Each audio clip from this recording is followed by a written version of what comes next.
Débat politique. Thierry Solaire, Pascal Poplin me rejoignent. Merci.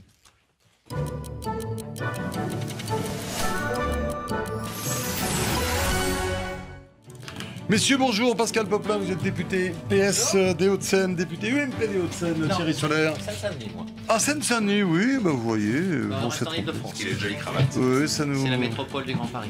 Voilà, ça nous avait échappé, pardon. Enfin, ça nous a pas échappé, mais cette petite note était fausse. Messieurs, évidemment, l'actualité vient de nous rattraper, puisque la dépêche date d'une vingtaine de minutes environ. C'est une première dans la Ve République. Un ancien président de la République, Nicolas Sarkozy, en garde à vue. Cela se passe donc dans le dossier du trafic d'influence présumé. Et évidemment, on ne peut pas rester insensible à ce type d'informations, notamment peut-être quand on est à l'UMP. Oui, enfin d'ailleurs quand on est au PS, enfin quand tous les républicains, bien sûr, un ancien président en garde à vue, moi je veux rappeler, tout le monde le dit à chaque fois, mais il faut le dire, la présomption d'innocence, garde à vue ne veut pas dire culpabilité pour Nicolas Sarkozy comme pour personne, mise en examen non plus d'ailleurs.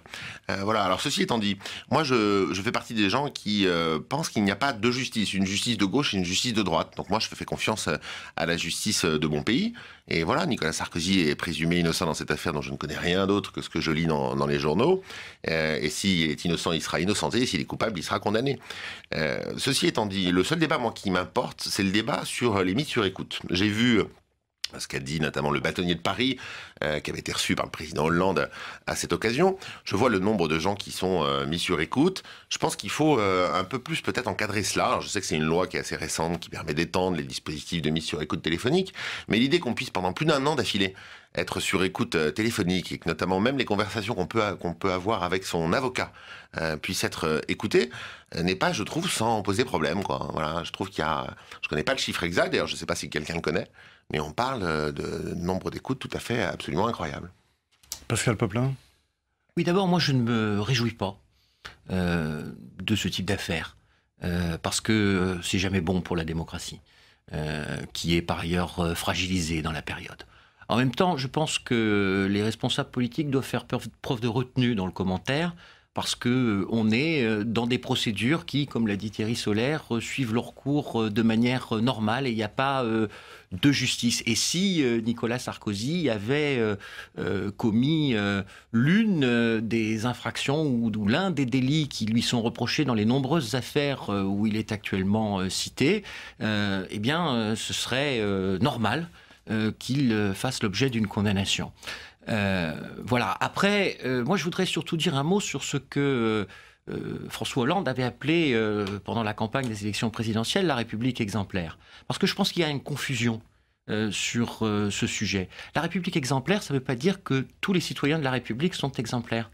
La République exemplaire, ça veut dire que la République se donne les moyens de faire en sorte d'identifier les difficultés, d'avoir les moyens d'investigation, qui que ce soit, pour pouvoir ensuite choper, pardon d'employer ce terme, mais ceux qui ne respectent pas et qu'ils soient sanctionnés et, le cas échéant, éliminés du jeu démocratique. Voilà la problématique qui nous est posée. Donc sur ce genre d'affaires, moi je ferai preuve de beaucoup plus de retenue que nos collègues de l'opposition en ont fait en d'autres circonstances, dans d'autres affaires, parce que ça n'est jamais bon pour la République. Et la seule chose, c'est que nous arriverons à convaincre nos concitoyens de l'honnêteté de leurs représentants et de la bonne marche du système à partir du moment où ils verront qu'il y a de passe-droit pour personne. La France, en ce moment, elle connaît beaucoup de difficultés dans le vivre ensemble. Et moi, je veux dire, dans le prolongement de ce que dit Pascal Poplin, que c'est quand même une république assez exemplaire, une république où, quelles qu'aient été vos fonctions antérieures... C'était ma prochaine question. C'est un symbole quand même assez fort. Ça prouve que la justice dans notre pays fonctionne. Avec la présomption d'innocence, vous l'avez bien dit, mais elle fonctionne. Voilà. Non mais une justice, enfin un pays où la justice, quand vous êtes ministre du budget, que vous ne payez pas vos impôts, je fais référence à Monsieur Cahuzac, voilà, vous n'êtes pas au-dessus des lois parce que vous êtes ministre du budget.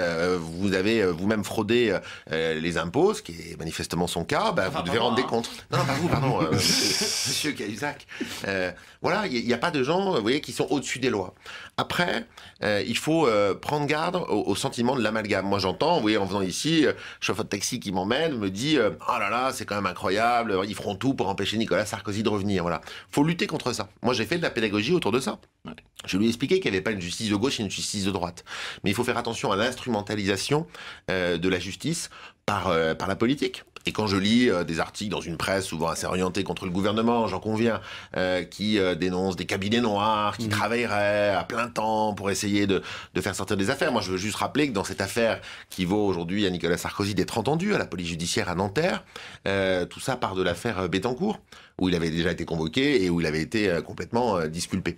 Donc voilà, rappelons la présomption d'innocence, félicitons-nous collectivement d'être dans un pays où personne n'est au-dessus des lois, et par contre, imposons une exemplarité dans la vie politique au-delà des mots, par des actes, parce que ça fait 30 ans qu'il y a des affaires politico-financières dans notre pays qui nuisent vraiment à l'image. Politique, à votre avis, est-ce que ça va compter? Alors, pas seulement pour l'opinion publique, mais au sein même de l'UMP.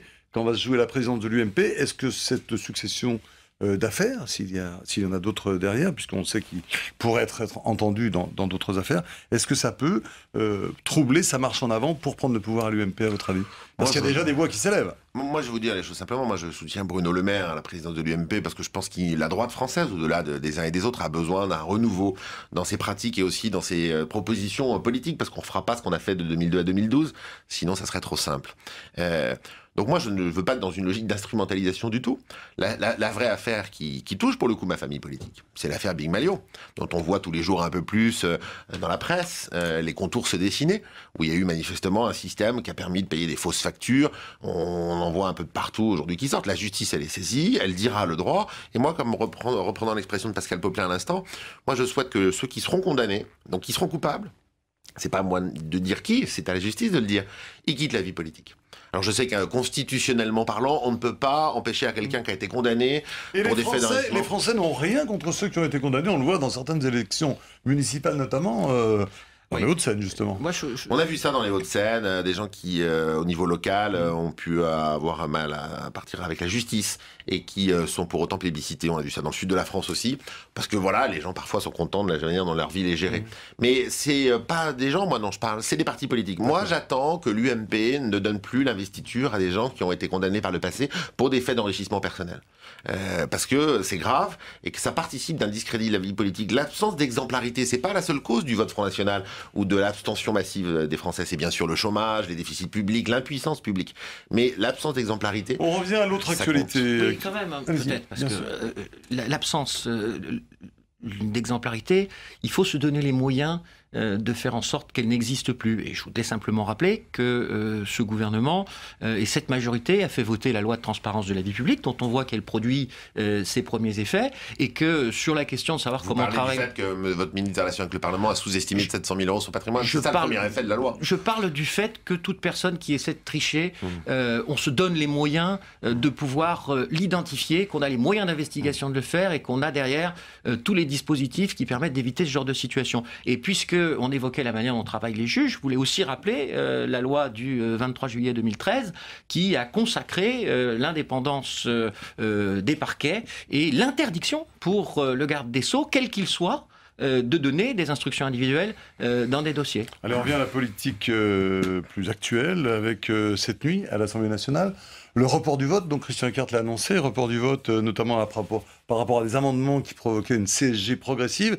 J'ai lu que Christian Paul avait dénoncé auprès de l'AFP le recours à des outils rouillés qui n'honorent pas le gouvernement. L'unité au PS, c'est pas pour aujourd'hui. Bon, ça fait partie à la fois des débats qui peuvent exister au sein d'une majorité et de l'utilisation normale des moyens institutionnels dont dispose sous la Ve République un gouvernement pour faire avancer les débats. Voilà, moi ce qui m'intéresse surtout, c'est le fond. Qu'est-ce qu'il y a dans ce projet de loi de finances rectificatif qu'on va voter cet après-midi? Qu'est-ce qu'il y a dans le projet de loi de finances rectificatif de la sécurité sociale qui est en débat cette semaine à l'Assemblée? Et là... Et on votera le 9 juillet pour le PLFSS. Et on votera le 9 juillet. Et on verra bien quel sera au final le résultat du vote. Mais ce qui est important pour celles et ceux qui nous regardent, c'est ce qu'il y a dans ces textes, c'est-à-dire d'une part la mise en œuvre du pacte de responsabilité qui a été proposé par le président de la République et dont on parle depuis plusieurs mois, c'est-à-dire un allègement de charges tant pour les entreprises que pour les particuliers, en particulier sur les bas salaires. C'est également des efforts fiscaux qui sont faits pour les plus modestes afin de corriger et ce qui a pu exister et les décisions qui ont pu être prises par le gouvernement Fillon, qui ont produit des effets qu'on n'a pas pu annuler tout de suite en 2012 parce qu'il y avait une situation d'urgence de rééquilibrage des finances publiques, y compris de décisions qu'on a pu prendre. Voilà quels sont les sujets. Alors, enfin, un aveu. En fait, depuis 2 ans, vous avez monté les impôts et les taxes à peu près pour tout le monde. Et là, vous essayez maintenant, 6 mois après l'avoir annoncé, de corriger un petit peu à la marge les hausses d'impôts et de charges que vous avez mis en œuvre. Moi, je veux par contre me réjouir d'une chose pour le député d'opposition que je suis.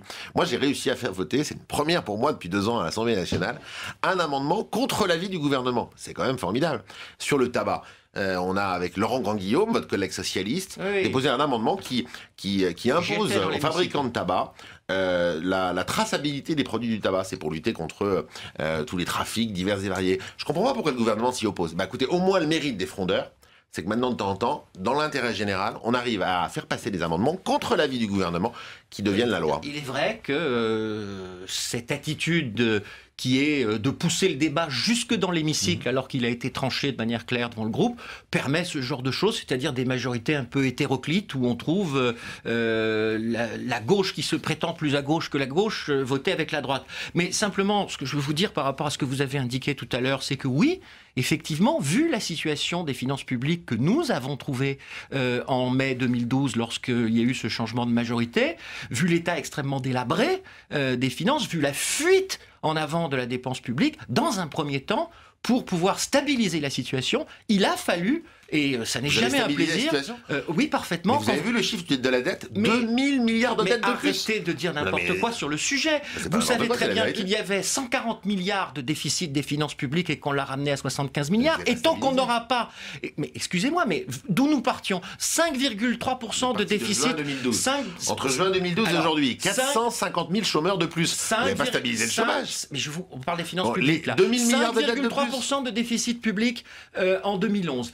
4,8 en 2012, 4,2 en 2013 et une projection à 3,8 pour l'année... Non mais excusez-moi, je ne veux pas vous assommer de chiffres, mais quand on laisse une situation avec un déficit public de 140 milliards par an, on a un petit peu de modestie sur la situation, surtout quand ceux qui ont en charge aujourd'hui de réparer l'incurie du précédent quinquennat ont réussi pour l'instant à le ramener à 75 milliards. Alors effectivement, la dette continuera d'augmenter tant que nous ne passerons pas en dessous de la barre des 3%, parce qu'il y a un principe extrêmement simple en finances publiques. Il y a un principe extrêmement simple, c'est qu'il est nécessaire d'emprunter moins une année qu'on ne rembourse en capital pour faire baisser la dette. Et ça, nous n'y sommes pas encore, mais c'est le chemin que nous avons tracé. Moi, ce qui m'inquiète, c'est que vous n'êtes pas lucide sur l'état de la situation depuis 2 ans.